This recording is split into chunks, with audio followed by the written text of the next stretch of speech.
Hello everyone, welcome to Clawback 22, the Rangers podcast, and welcome to a bit of a breaking news pod as it has been confirmed by Rangers that Michael Beale has been sacked as Rangers manager. I am Scott Carney and joining me tonight is Ali Pearson. Ali, it's happened, mate. It has. After Saturday, the board had no choice. He had to go. His record was shocking. I don't like to see any Rangers manager lose their job, but the record he had and what happened on Saturday, it was inevitable. He had to go. Yes, I agree. Before I go any further, I will read the statement from the club website. Excuse me. Rangers Football Club can confirm that it's parted company with men's first team manager Michael Beale. The Rangers board would like to put on record their thanks to Michael and his staff for their efforts since joining the club last November. Results this season have fallen short of what everyone connected to Rangers would expect. Therefore, the decision was reached today to terminate the contract of the manager as well as the contracts of Neil Banfield, Damien Matthew, Harry Watling and Jack Aid. The club is pleased to announce that Steve Davis will lead the interim management team. This team will consist of former Rangers player and hugely experienced coach Alex Rae, former Rangers player and current coach Stephen Smith, coach Brian Gilmore and goalkeeping coach Colin Stewart. Rangers chairman John Bennett commented, "I'd like to thank Michael for his dedicated work since he rejoined the club as manager last November. It is clear that results have fallen well short of the board's, Michael's and our supporters' expectations. The search process for the new manager is already underway. I wish Steve Davis and the interim management team every success.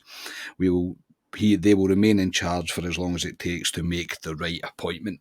I think there'll be a bit of a head scratch the fact that it's been Steve Davis, mate. It's going to be the interim manager, but we'll get to that shortly, mate. The reaction from Saturday, mate, was,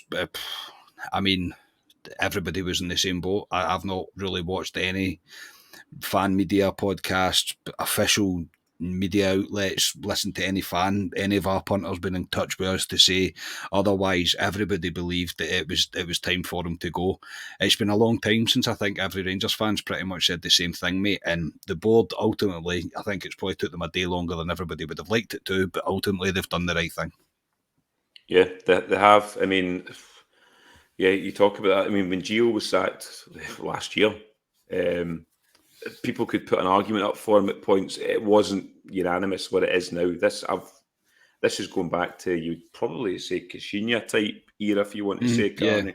Yeah. He had to go. That was shocking on Saturday, Carney. It's just shocking. And the players have thrown him right under the bus as well. Let's not miss them as well. They've thrown him under the bus. But ultimately, he signed, was it 9-10 players this summer, Carney? He told us, he looked in their eyes and about playing for Rangers. So, yeah, we said he would die on his sword with some of these players, and they've let him down majorly, Carney. And unfortunately, I like him. I like Michael Beale as a guy. He's a nice guy, but the job's too big for him. I could see the job was too big for him, Carney, and unfortunately, he has to go. Yeah, unfortunately, yeah, it is the case. I'm the same. I've met Michael Beale, and he's a nice guy. He is generally a nice guy, but it's unfortunately, I think he's been found out here. I don't think he's a manager. I don't think he's a manager at this level. Anyway, he's not got that personality trait, if you like. Maybe it's something he'll develop over time, but he's a good coach, but a coach and a manager's a different thing, and we didn't even see his good coaching side, mate. Let's be honest. It wasn't transpiring, or it wasn't going on to the pitch. It wasn't going on to the players. We weren't seeing anything. Yeah, mate, the decision is correct. I agree with you. The players have done him absolutely no favours at all. The players have chucked it, really. I have to say, after watching even Saturday back, mate, and seen different bits of it, Scott Wright especially, I called his, I remember just clearing this just now before Andy says it, I said his first tackle when he got booked for wasn't a booking. He was lucky to stay in the park, mate. Yeah, that's how bad that tackle was.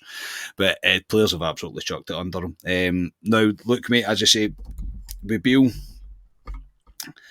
I wish no ill harm to the guy. I really don't. I think it's just he's completely. He was just out his depth here. He was absolutely out his depth, and as I say now, and I think the bit now, mate, is even when I was reading on social media and whatever else, and the inevitable stats were popping up, and you're kind of deep diving into rabbit's hole and stuff. Gio had a better record than Michael Beale, and he's managed to last as long as he has. Now, Steve Davis is coming in, mate, so this is an interesting one for me, because he's not half going to have to be brave. I don't really. The good thing about Steve Davis coming in, mate, is that every single person will be with him. That's the thing. Everybody's going to back him because ultimately he's going to he's kind of getting put in an impossible position right now. But just initially, obviously, it's just been announced, mate. What's your thoughts of us moving to that interim manager just now? I'm not shocked. The international break, Carney, comes up after we play St Mirren, so we've only got 2 games before that international break, and I'd expect the board to wait till then to make a decision. I don't expect the board to come out with a guy like they did with kind of Gio. I don't think there'll be somebody next week they'll announce anyone. I think they'll take their time, Carney, and they need to take their time. We can't go in for any old guy. We can't go with a project manager again. But Steve Davis coming in, I mean, somebody told Steve Davis when he was doing his rehab at Rangers, he ended up being temporary Rangers manager. He'd probably laugh at you, but I know. He's a guy well respected, Carney. Yeah, we see him as a quiet guy. I don't know what he's like in a dressing room, because obviously we're not in a dressing room, but he'll get the respect of the players, Carney. Alec Ray going in there as well. He's experienced. He's been an assistant manager under Ant McLeish. He's also done it with Paul Ince recently as well, and Alec Ray knows what it's about up here as well. So I think some of these players need some home truths, and I think they're the guys to go in and give them a kick up the arse, and then we look for the permanent Rangers manager.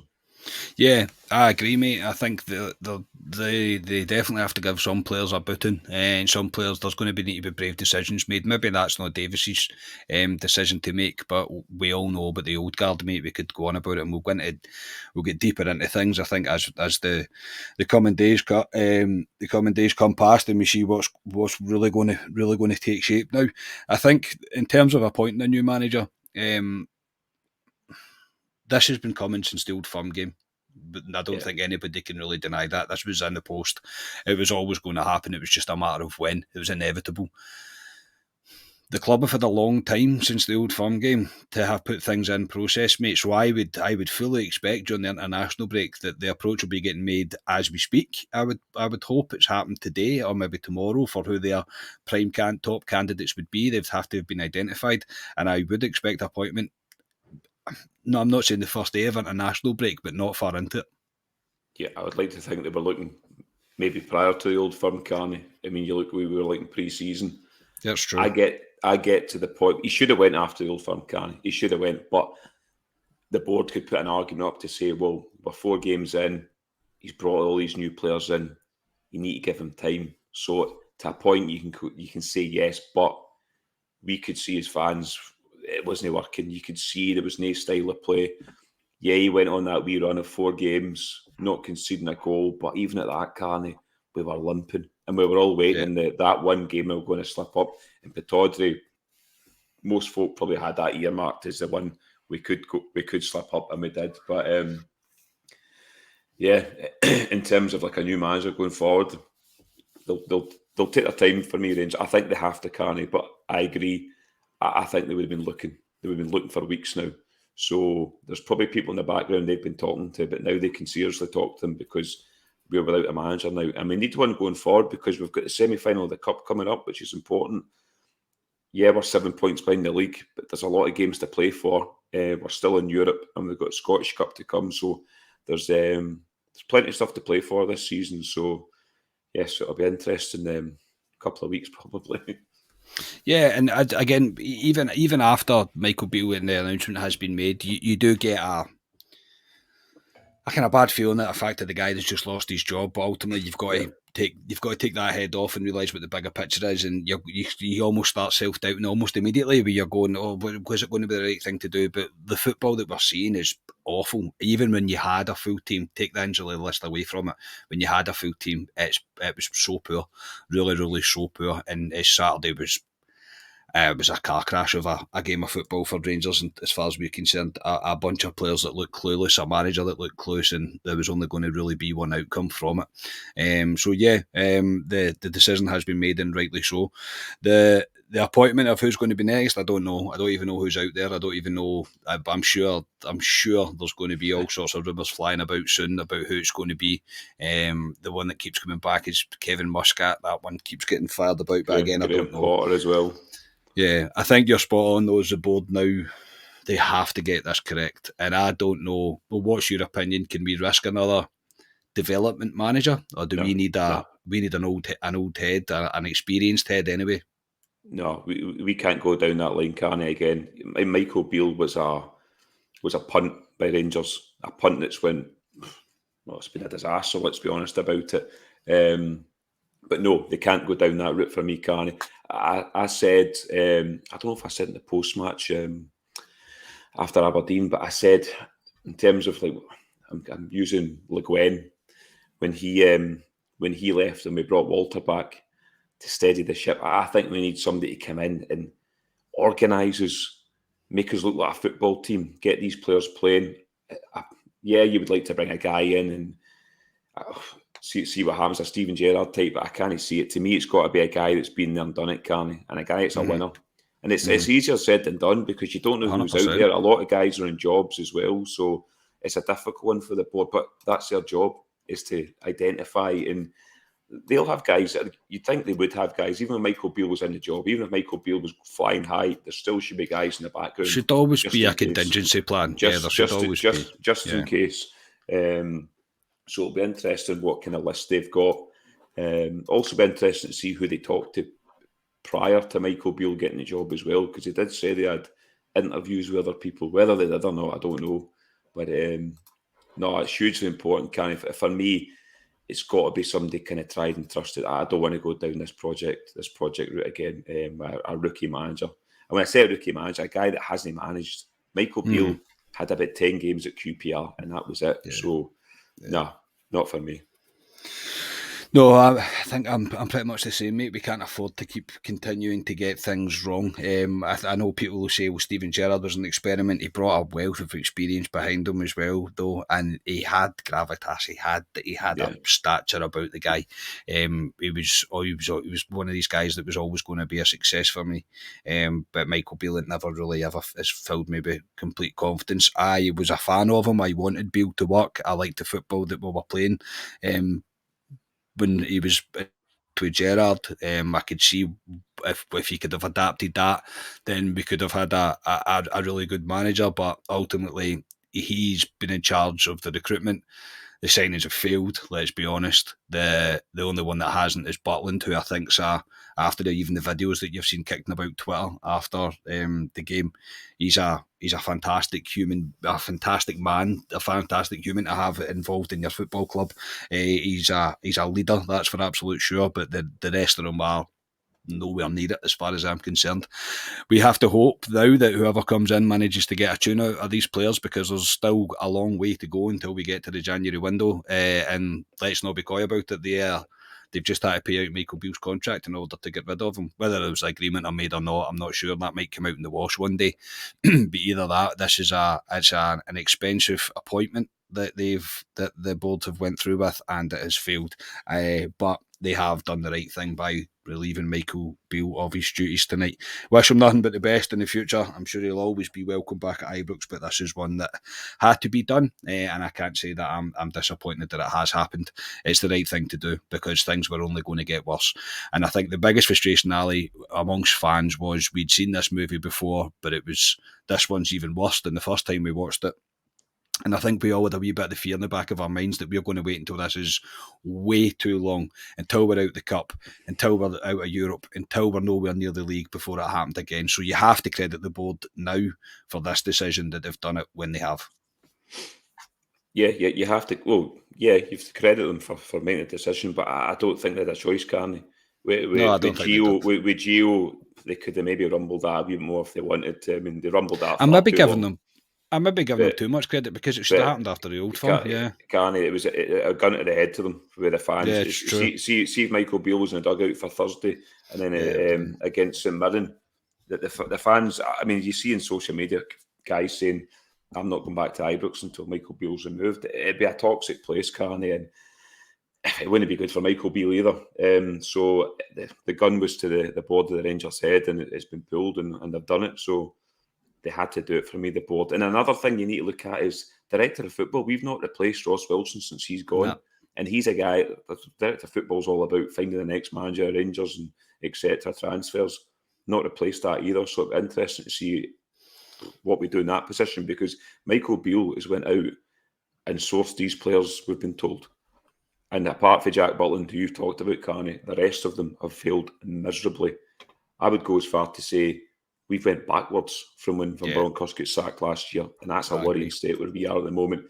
And we're stuck with these players. You can't just get rid of 6, 7 players because they're all in 3-4 year contracts. So whoever comes in has to get a tune out of these players, Carney, and get them believing again, because a few of these guys' heads will be right down at the moment. Absolutely, yeah, absolutely. It's a difficult job on anybody's hands. It's not. It's kind of get Ryan in there. He's a man for the job. They're not going to be able to shy away from things, that's for sure, because there is a bit of a task on hand to try and install something back into this team, because it's on a slippery slope just now.